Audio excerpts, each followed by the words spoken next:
Once upon a time, hotel general managers had time dedicated in their routines to spend away from paperwork and away from data and flashes and star reports.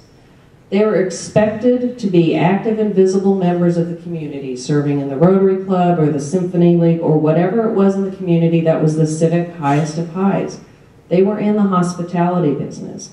Today, they're in the real estate business. They're in the asset management business. They're in the yield management business. And when the world of our hoteliers changed, the world of the CVB changed. Hoteliers had greater demands put to their bottom lines and thus put greater demands on us to shift to a room night bottom line. And through all of that, we both disappeared from the civic radar.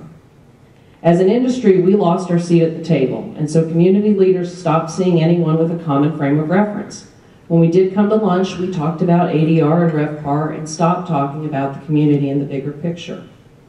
It's not completely a case of sour grapes for us, nor completely about others getting credit or recognition or awareness in the community while we struggle for visibility.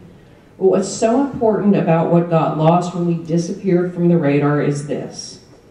In this room, we all get it. We know that through the wallets of visitors, much happens in our communities, and understanding that is critical to long-term economic development success.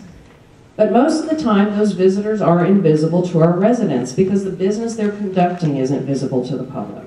And that business happens within the already existing four walls of our hotels or meeting facilities or whatever it is we're promoting, so we don't have a ribbon cutting that announces their arrival. If you walk out of this hotel right now, take off your name badge, hide your conference literature, and walk into a restaurant or bar in the area, will the restaurant staff know why you happen to be there? Will they know that Joe Taylor and his team at the Quad Cities had to compete to bring you guys here this year? Will they know any of that happened?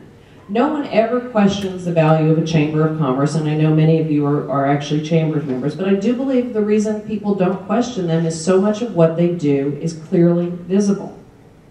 Through a very simple strategy of ribbon cuttings, events attended by all the civic powers that be, the Chamber wins credit for every business in town that opens. People see a new business, assume there are jobs associated with the business, and knows that something changed from one day to the next and the Chamber gets the win.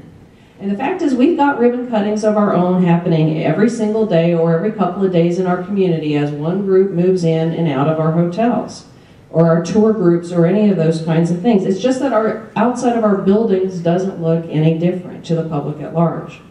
We've got to figure out a way to harness those things and create our own kinds of ribbon cutting so that people in the community understand. Because folks, if we don't get that same thing, if we're not seen at the table as community leaders, then we are likely on the menu.